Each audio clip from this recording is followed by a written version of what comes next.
Hello students, আমি তোমাদের প্রিয় নীতিশ স্যার জ্ঞানজ্যোতি কোচিং সেন্টারের পক্ষ থেকে তোমাদের প্রত্যেককে আরো একবার স্বাগত জানাই। তো স্টুডেন্টস, যারা সেকেন্ড সেমিস্টারে ভিএসসি আন্ডারস্ট্যান্ডিং ইন্ডিয়া তোমরা কম্পালসারিতে নিয়েছো, তাদের জন্য কিন্তু আজকের এই ক্লাসটি শুরু করার পূর্বে প্রতিদিনকার মতো আজও আমি বলবো, যারা এখনো পর্যন্ত আমাদের ইউটিউব চ্যানেলটিকে সাবস্ক্রাইব করনি তারা অবশ্যই চ্যানেলটিকে সাবস্ক্রাইব করে দাও, পাশে থাকা বেল আইকন অল প্রেস করে বন্ধুদের সঙ্গে শেয়ার অবশ্যই করবে। তো আজকে তোমাদের আমি বলবো ভিএসসি আন্ডারস্ট্যান্ডিং ইন্ডিয়ার অতি গুরুত্বপূর্ণ তোমাদের ইউনিট নাম্বার 1 থেকে যে ভারতের বিভিন্ন রাজ্যের উৎসব সম্পর্কে। দেখো স্টুডেন্টস, সবার প্রথমে আমি তোমাদের বইয়ের নাম আমি আগেও বলেছি, এখনো বলছি, বারবার বলছি যে আমাদের প্রকাশিত এই বইটি যে আহেলি প্রকাশনের বই, আমি নিজেও একজন বুক রাইটার এবং আমি লিখি ইতিহাস বই। আমাদেরই একজন রাইটার, খুব ভালো মাপের একজন রাইটার, ডক্টর মানস মণ্ডল, তিনি কিন্তু এই বইটার উপস্থাপনা করেছেন তোমাদের সামনে। তো তোমরা এই বইটা পারচেস করতে পারো, প্রত্যেকে নিতে পারো। ভীষণ ভালো, তোমাদের ইনফরমেটিভ, পুরো ডাটা ওয়াইজ খুব সুন্দরভাবে লেখা হয়েছে বইটি, একদম এমসিকিউ বেসড কিন্তু, এবং ডেসক্রিপটিভও কিন্তু এই বইটার মধ্যে ডিটেলসে দেওয়া আছে। তো স্টুডেন্টস, তোমরা এই বইটা পড়তে গেলে হয়তো তোমাদের মনে হতে পারে যে হাতে তো মাত্র গোনাগুনতি 2 মাস সময়, কিন্তু এই 2 মাস সময়ের মধ্যে আমি এই বইটা পড়বো কি করে, এত কিছু, এত ডাটা। আমি শর্টকাট তোমাদের একটা প্ল্যান বলে দিচ্ছি।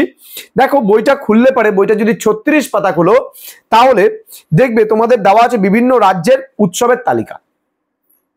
এবার এখান থেকে বিভিন্ন রাজ্যের বিভিন্ন উৎসব, প্রচুর উৎসব আছে একটা রাজ্যে, কিন্তু তোমরা কিন্তু সমস্ত রাজ্যের সমস্ত উৎসব কিন্তু মনে রাখতে পারবে না।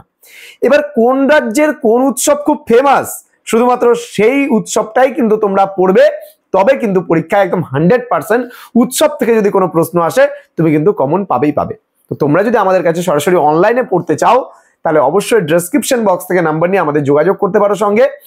আমাদের অফিসিয়াল নাম্বার 6295916282 এবং 7076398606, এই দুটো নাম্বারে যোগাযোগ করতে পারো।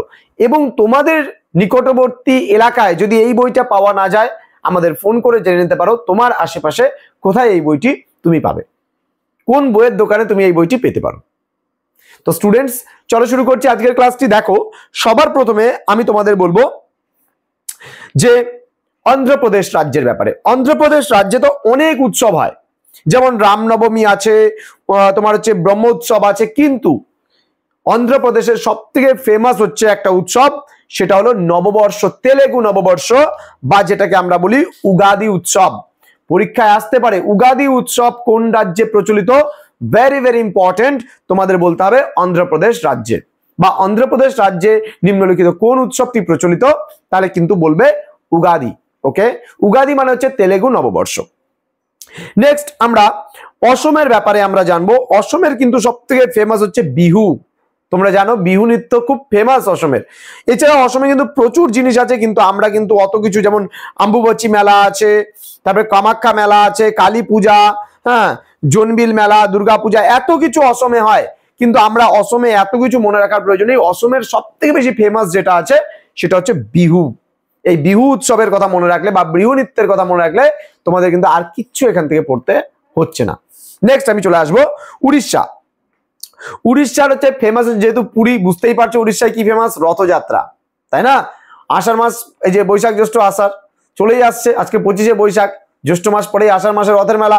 পুরীর রথ কিন্তু সব থেকে বিখ্যাত, যেটা হচ্ছে উড়িষ্যায় অবস্থিত। ওকে, উত্তরপ্রদেশে যদি বলি রামনবমীটা মনে রাখতে হবে, উত্তরপ্রদেশের রামনবমী কিন্তু খুব ফেমাস, নাম করা। আচ্ছা, উত্তরাখণ্ডে ফুলদেই উৎসব। তারপর আমরা কেরলে মনে রাখবো ওনাম উৎসব কিন্তু কেরলে খুব ফেমাস, ঠিক আছে, ভালো করে মনে রাখবা, এটা কৃষকদের একটা উৎসব। গুজরাটের রণ উৎসব খুব নাম করা। দেন গোয়ার হচ্ছে সিগমো, এই উৎসবটা খুব নাম করা। ছত্তিশগড়ে ভাইদুজ, ছত্তিশগড়ে লিখে রাখতে পারো ভাইদুজ উৎসব, খুব নাম করা একটি উৎসব। আচ্ছা, দেন রয়েছে জম্মু কাশ্মীরে হেরাত বা শিবরাত্রি, খুব নাম করা, খুব ফেমাস। ঝাড়খণ্ড সারহল, তামিলনাড়ুর পোঙ্গল, এই কটা উৎসবের নাম ভালো করে পড়বে। ত্রিপুরার হচ্ছে বৈশু, দিল্লির কুতুব উৎসব, নাগাল্যান্ডে হর্নবিল মনে রাখবে, খুব ফেমাস। ওকে, পশ্চিমবঙ্গের ফেমাস তো দুর্গাপূজা, শারদীয়া দুর্গাপূজা। ওকে, দেন পাঞ্জাবে আছে লোহরি, পাঞ্জাবের লোহরি খুব ফেমাস। বিহারে ছট পূজা, যেটা গত বছর পরীক্ষায় এসেছিল, সায়েন্সের স্টুডেন্টদের গত বছর পরীক্ষায় এসেছিল ছট পূজা কোথাকার বিখ্যাত, তাহলে বলতে হয় বিহার। আচ্ছা, মধ্যপ্রদেশে হচ্ছে ভাগোরিয়া, মণিপুরে ইয়াওসাং, মহারাষ্ট্রের গণেশ চতুর্দশী, মহারাষ্ট্রে কিন্তু গণেশ চতুর্দশী খুব ফেমাস। মিজোরাম, মিজোরামে চিরাউ। ওকে, দেন মিমকুটও বলতে পারো মেঘালয়ের, সরি মিজোরামের। মেঘালয় যেটা ফেমাস আছে ওয়ানগালা, ওয়ানগালা। রাজস্থানের কুম্ভ মেলা আদিবাসীদের খুব ফেমাস, খুব নাম করা। সিকিমে ফাং, ঠিক আছে। হিমাচল প্রদেশে পরি বা হালদা, এই উৎসব কটা পড়লে তোমাদের কিন্তু বিভিন্ন রাজ্যের উৎসবের যে অনেক, দেখো বিভিন্ন রাজ্যে তো বিভিন্ন ধরনের উৎসব প্রচলিত, উৎসবের শেষ নেই। কারণ যেখানে যেখানে মানে আমাদের মানে ভারতবর্ষে বলতে পারো 12 মাসে 13 পার্বণ, প্রচুর উৎসব হয়। হিন্দু মুসলিম মানে এটা একটা সেকুলার স্টেট, এখানে এত ধর্মের মানুষ বসবাস করে এবং তাদের এত ধরনের উৎসব রয়েছে যা পৃথিবীর অন্য কোথাও নেই। তো যার জন্য উৎসবটা পড়তে হবে, কিন্তু ফেমাস ফেমাস উৎসবগুলো অবশ্যই মনে রাখতে হবে, তোমাদের পরীক্ষায় আসবে। দেখা হচ্ছে খুব তাড়াতাড়ি নতুন কোনো টপিক নিয়ে, নতুন কোনো ভিডিও নিয়ে পরবর্তী ক্লাসে। তোমরা প্রত্যেকে ভালো থেকো, সুস্থ থেকো। Thank you so much, thanks for watching. After all, thank you.